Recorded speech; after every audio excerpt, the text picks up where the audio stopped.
shoot a lot of weddings, by the way. And I realized I don't have a camera bag video. So why not make a camera bag video? My typical setup, I normally use 3 cameras. I use 2 Sony A7S3s and 1 FX30. I typically use the A7S3s for my main camera, and my second shooter has a A7S3 on the gimbal as well. We both have gimbals, and my third camera normally be on a tripod during if I need it for the first look, or potentially most likely for ceremony and the speeches for the reception. That's what the third camera does for me. For us, we do use gimbals. I currently use the RS2. Plan on upgrading very soon to the RS4. Definitely, I highly recommend if you don't got a nice, strong gimbal that's, you know, don't shake on you all the time like my old ones. Get a high quality one so you don't have to stress about that. Yeah, that's as far as our camera setup. I do typically rig mine up with the zoom control and stuff like that. I highly recommend that if you shoot weddings and you use just one lens. I highly recommend getting the combo with the zoom in ring for your lens, so you can just use the trigger on the gimbal to zoom in and out instead of putting your hand up there and always twisting your motors.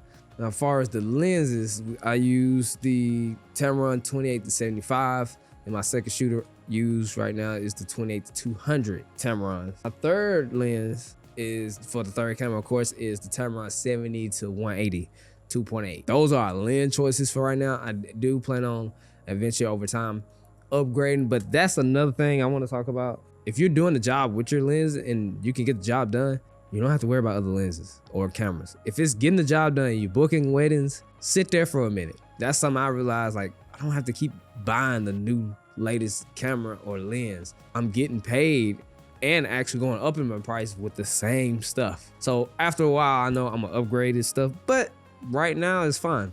It's fine. Remember that. Get used to your gear, get good with your gear. That's what I done. I bought the gear that I needed and I've been using it. I've just been using nothing else. So highly recommend doing that. Those are the lenses we use. Also, I always carry chargers. We always need these. I typically go through probably 3 batteries maybe on a wedding day, 3 Sony batteries. And we carry about 10 with us and they all fit in my pouch. I normally bring 2 chargers to charge up our batteries. So always, if you ain't got one of these, what you doing? Clean your lenses off. Clean. I was not doing a good job in the beginning. Cleaning my lenses off, you got to do that. It will show up on your videos. So definitely recommend that. And most likely if you're a videographer, you're definitely gonna be using a drone. So I use currently right now is the Mavic 2 Pro. I highly recommend getting you a nice quality drone. I mean, even these minis now, they looking pretty good. You know, you don't have to really necessarily get a big drone like this. I think you can get away with a mini 2 or 3. I can't remember which one. I personally think you can get away with it. I've been looking at those, the quality on those, they're pretty nice. And they cheaper, way cheaper. I mean, I'm planning on upgrading to the classic because my second shooter gonna end up shooting weddings by itself eventually. So, and yeah, that's what I currently use. I've been having this since 2020. Still been using it. Not this one. I kind of just really like my third one. I wrecked one in the pond and crashed the other. So Megatron 3.0, that's the one it's called. But anyway, that I use drone. I use the Mavic 2 Pro as a drone. Of course, if you don't have ND filters, what are you doing? I have 3 of them for all 3 of my cameras. I use the K&F Concept brand. I mean, hey, I don't use the big fancy ones like Premium Canon. I mean, eventually I probably will. But like I said, this stuff, it works. It don't look bad. It does the same thing. And I only paid $50 maybe, probably $50, $70 just for this. Well, I spent $200 when I could just, you can still get high quality video with that. So I use the K&F Concepts and see, I got a nice high quality one, but I still paid $80 for this. You know, not no $200 for an ND filter. And I need 3 of them. I'm not finna spend $800 just on ND filters. It make no sense right now, you know. But so definitely get ND filters. I also got ND filters for my Mavic 2 Pro. It makes the shots way more easier. If you don't got ND filters, basically what an ND filter is sunglasses for your lens. So if you're in the broad daylight in the sunlight with the sun directly over your head or whatnot, it's gonna darken your image so you keep your shutter speed where it's supposed to be. So if you're shooting at 60 frames per second, you can keep it at 125 through the entire thing. Only thing you'll be adjusting is literally your ND filter. I don't never touch my settings. It's definitely when I'm outside. I just use my ND filter. And you can always keep your ISO low as possible as well. So highly recommend that. Now, as far as audio is very important when it comes to filming a wedding. If your audio sucks, I don't care how good a quality your video is, your audio is gonna ruin the whole video. So I strive to get better audio. I really figured it out. I'm just trying to figure out ways how I can mic up the bride better. But what I use that I highly recommend, I wish I had this when I first started, is getting these stickies.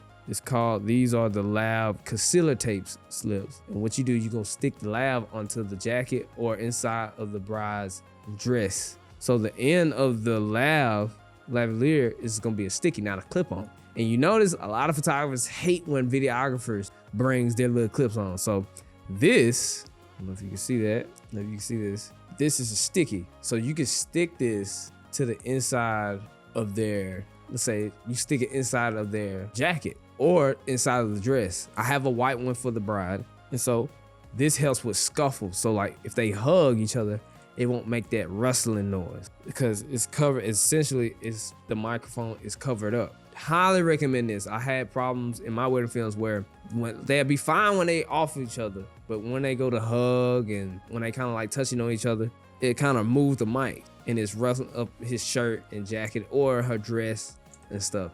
It's just too loud. It don't sound good. So when you have these, it really damps it real good, like real good. I definitely can tell the difference once I had got these. So highly recommend these. I can't remember the name of them right now. It's crazy.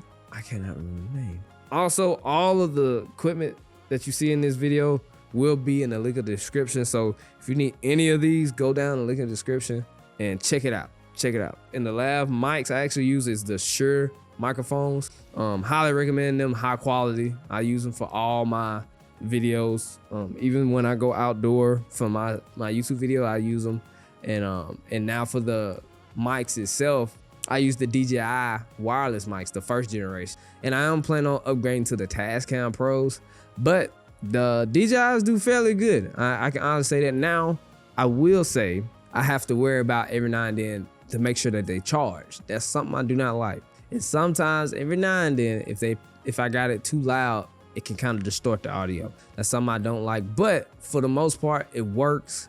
It gives me great quality, but I know for me to be on the easy mind, have an easier mindset on the way today, a TASCAM where I can just put batteries in it and literally just push record from the time I give it to them and don't have to worry about for the rest of the day. It's gonna bring me so much joy, but less stress because I don't have to worry about getting it off of them, telling them, go take it off or whatnot. I used to use a sound bag, which takes 10 minutes to record, and I couldn't mic up the bride really because I didn't have no special hookup for my receivers I had that was this big. So like, don't recommend that at all. It's too much.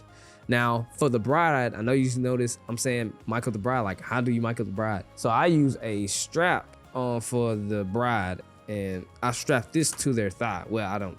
They help me strap it onto her thigh, and I normally get a bridesmaid or somebody to strap it onto their thigh, and I strap this around their thigh. So I do it like this, and it goes onto them, and then my DJI mic, I put the mic inside the strap. The cord, since it's a sticky, the lavalier is already stuck in the dress. I normally put the lavalier inside the dress when I actually get in the dress shots when it's hung up. So when I get done with that, I get my lav, stick it onto the dress, inside the dress, and run it down the leg. And I always make sure I put the strap on the same side that I put the mic, because if you don't, it's gonna cross and it's gonna show a line in their dress. You don't want that. I do recommend getting the TASCAM Pros. Like I said, I will link them in the link description. They're fairly cheap if you ask me. $150, that's pretty cheap. I paid $300 or something for the microphone for my DJIs. I wish I should have bought the TASCAMs first. But anyway, we all make mistakes. But another thing that's in my bag is my SD card holder. Definitely need one of these. I don't care what you're doing. Always keep this on you and put your SD cards up when you're finishing them.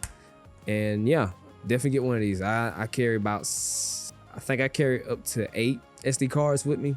I think if not, it's definitely 6. But that's what's really in my camera bag for the most part. I have 3 different lavalier mics. I have a white one, 2 black ones, and they all, now my white lavalier is a Rode lavalier mic because it's white. I couldn't find no white Shure lavalier microphone, or so I just had to stick with, just go with the Rode, and it works just fine with the DJIs. And normally it's not in my bag, but I kind of, you can attach it to the bag. It's like a smaller tripod.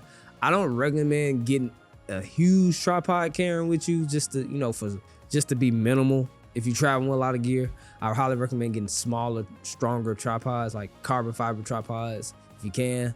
I'm in the works of, I'm planning on getting a second little tripod for us too. So, and I'm in the work of getting a different backpack as we speak. Getting a backpack where I can put literally everything, because as of right now, I cannot put my Hollyland headset in my backpack, and I cannot put my gimbal or our gimbals in the backpack. So I'm planning on getting a big one backpack. I think it's called the Airport Security 3.0 backpack, and I'm gonna put every single thing in that backpack: the drone, the gimbals, the Hollylands, my cameras, all of it, tripods even.